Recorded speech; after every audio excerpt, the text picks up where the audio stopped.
এইবাৰ আমাৰ অম্বুবাচী মহাযুগৰ ক্ষেত্ৰত আমি আগতকৈও বেছি মনোযোগ দিবলগীয়া হৈছে আৰু আগতকৈও বেছি আমি ডিটেইলত গৈ আমি কিছুমান ব্যৱস্থা কৰিবলগীয়া হৈছে। তাৰ কেইটামান কাৰণ হ'ল যে যোৱা কেইবছৰত অম্বুবাচীলৈ অহা ভক্তৰ সংখ্যা সাংঘাতিক ধৰণে বৃদ্ধি পাইছে। যোৱা দুবছৰত বিশেষকৈ 23-24 লাখতকৈও মানুহ 23-24 লাখৰ পৰা 27 লাখৰ ভিতৰত ইয়ালৈ ভক্ত আহিছে 7 দিনৰ ভিতৰত।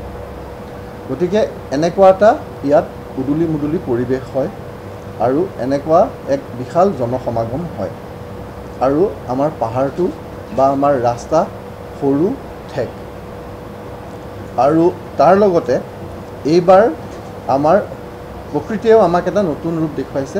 আমাৰ এটা ভূমিস্খলনৰ সমস্যা হৈ আছে। ভূমিস্খলনৰ ৰোধ কৰিবৰ কাৰণে যিখিনি যাৱতীয় ব্যৱস্থা গ্ৰহণ কৰিব লাগে সংশ্লিষ্ট বিভাগে সেই ব্যৱস্থাবিলাক গ্ৰহণ কৰি আছে, কিন্তু প্ৰকৃতিৰ ওপৰত কাৰো নিয়ন্ত্ৰণ নাই। গতিকে আমি সাৱধান হ'ব লাগিব। সেইকাৰণে আমি মন্দিৰ কৰ্তৃপক্ষ আৰু প্ৰশাসন আমি সকলোৱে লগ লাগি এইবাৰ কিছুমান বিশেষ ব্যৱস্থা ল'বলগীয়া হৈছে। প্ৰথম কথা হ'ল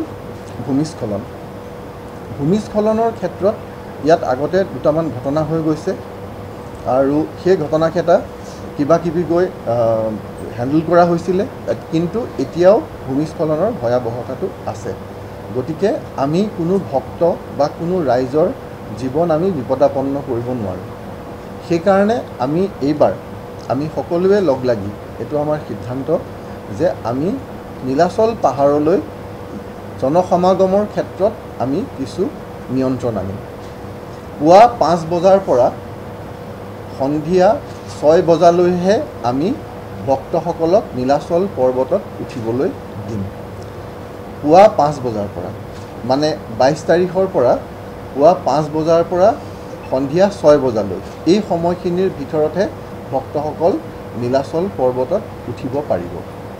আমাৰ যিখন কামাখ্যাৰ মুখ্য দুৱাৰ আছে, প্ৰৱেশ পথ য'ত আছে, য'ত প্ৰৱেশ দুৱাৰ আছে, তোৰণ আছে, সেই তোৰণখন কামাখ্যা ফুটিলছ কয়, কামাখ্যাৰ পাদদেশত যিখন আমাৰ তোৰণ আছে, সেই তোৰণৰ পৰা খোজকাঢ়ি আহিব লাগিব আৰু তালৈ বাছ বা বেলেগ বেলেগ কমাৰ্চিয়েল ভেহিকুলেৰে কেনেকৈ আহিব, তেওঁলোকে নিজে চলোৱা গাড়ী বা কাৰোবাৰ আনে চলাই অনা গাড়ীত অহা মানুহ কেনেকৈ আহিব, আমাৰ সেই বিতং যিখিনি আমাৰ ইনফৰ্মেশ্যন আছে সেই গোটেইখিনি আমি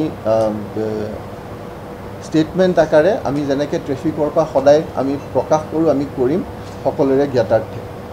তাৰ পৰা কিন্তু সেই কামাখ্যাৰ তোৰণৰ পৰা আৰু পুৱা 5 বজাৰ পৰা 6 বজাৰ ভিতৰতহে ভক্তসকল ওপৰলৈ আহিব পাৰিব।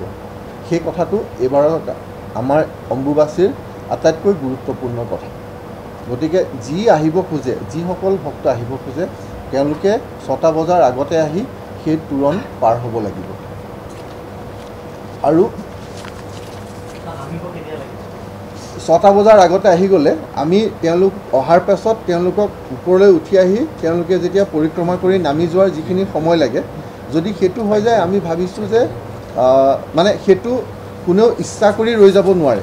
যেতিয়া ভক্ত এজন সেই তোৰণ পাৰ হ'ব তেওঁ এটা লাইনত সোমাই গ'ল, তেওঁ শাৰীত সোমাই গ'ল, গতিকে তেওঁৰ শাৰীটো এটা নিৰ্দিষ্ট গতিত গৈ সেই শাৰীটো আকৌ পুনৰ ঘূৰি আহি তেওঁলোকে ওলাই যাব লাগিব। গতিকে যিফালেদি ওলাই যাব সেই সময়খিনি 3 ঘণ্টামানৰ ভিতৰত কমপ্লিট হৈ যাব বুলি আমি ভাবিছোঁ, বা 3 ঘণ্টা বা মেক্সিমাম 4 ঘণ্টাৰ ভিতৰত।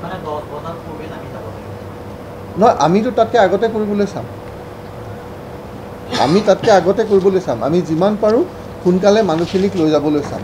আৰু তদুপৰি যিখিনি ভূমিস্খলন মানে লেণ্ডশ্লাইড প্ৰ'ন যিখিনি এৰিয়া আছে, য'ত ভূমিস্খলন হোৱাৰ সম্ভাৱনা আছে, আশংকা আছে, সেই ঠাইখিনিত আমাৰ বিশেষ ব্যৱস্থা থাকিব।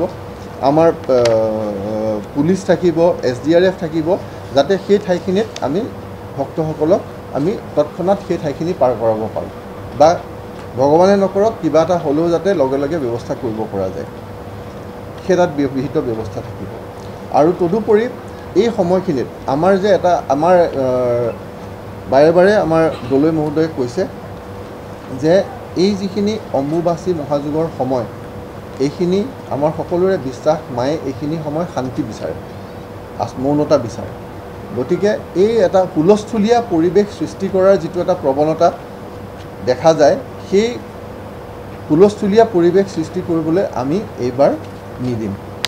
গতিকে আমি কোনো ধৰণৰ প্ৰচেছন বা কোনো ধৰণৰ হুলস্থুল কৰা, যে কিছুমান ডাঙৰ ডাঙৰ গ্ৰুপ আহে মানুহৰ, হুলস্থুলীয়া পৰিৱেশৰ সৃষ্টি কৰে, যি আচলতে দলৈয়ে কোৱাৰ দৰে আমাৰ কামাখ্যাৰ যি সাধনা, কামাখ্যাৰ যি আমাৰ ভক্তি, তাৰ পৰিপন্থী। গতিকে ইয়াত ভক্তসকলৰ যাতে, যিসকল ইয়াৰ ভক্ত আছে, ইয়াৰ যি আমাৰ পৰম্পৰা আছে, যি ৰীতি নীতি আছে, সেই ৰীতি নীতি পৰম্পৰা ক'তো যাতে কোনো ধৰণৰ বাধা নোহোৱাকৈ এই গোটেই কামখিনি কৰিব পৰা যায়, তাৰ কাৰণে আমি মন্দিৰ আৰু আমি প্ৰশাসন সকলো লগ লাগি কাম কৰিম। গতিকে আমাৰ এই গোটেই ব্যৱস্থাটোৰ মূল কথাটো হ'ল যে আমি ভক্তসকল ওপৰলৈ অহাৰ ক্ষেত্ৰত, নীলাচল পাহাৰৰ ওপৰলৈ অহাৰ ক্ষেত্ৰত আমি নিষেধাজ্ঞা আৰোপ কৰিছোঁ। পুৱা 5 বজাৰ পৰা সন্ধিয়া 6 বজাৰ ভিতৰতহে আহিব পাৰিব, তাৰ বাহিৰে আৰু আহিব নোৱাৰিব। তদুপৰি মন্দিৰ খোলাৰ পাছত প্ৰথম 2 দিন ইয়াত কোনো ধৰণৰ VVIP দৰ্শনীৰ ব্যৱস্থা নাথাকিব। ইয়াত সাধাৰণ ভক্তই যেনেদৰে আহি দৰ্শন কৰে, তেনেদৰেহে দৰ্শন কৰিব লাগিব। গতিকে সেই 2 দিনৰ ক্ষেত্ৰত কোনো ধৰণৰ VVIP দৰ্শনী নাথাকিব। আৰু আপোনালোকে জানে, আমাৰ মাননীয় মুখ্যমন্ত্ৰী মহোদয় তেখেতেও নাহে, আমিও তেখেতক অনুৰোধ কৰিম সেই 2 দিনত নাহে, তেখেতে যাতে আমি এই কথাটো তেখেতক আমি অনুৰোধ কৰিম, আৰু তেখেত নিজেও ইয়ালৈ নাহে। গতিকে আমাৰ প্ৰথম 2 দিনত যাতে আমাৰ যিসকল সাধাৰণ ভক্ত আছে, তেওঁলোকৰ যাতে কোনো ধৰণৰ অসুবিধা নহয়, আমি তাৰ কাৰণেও ব্যৱস্থা আমি লৈছোঁ।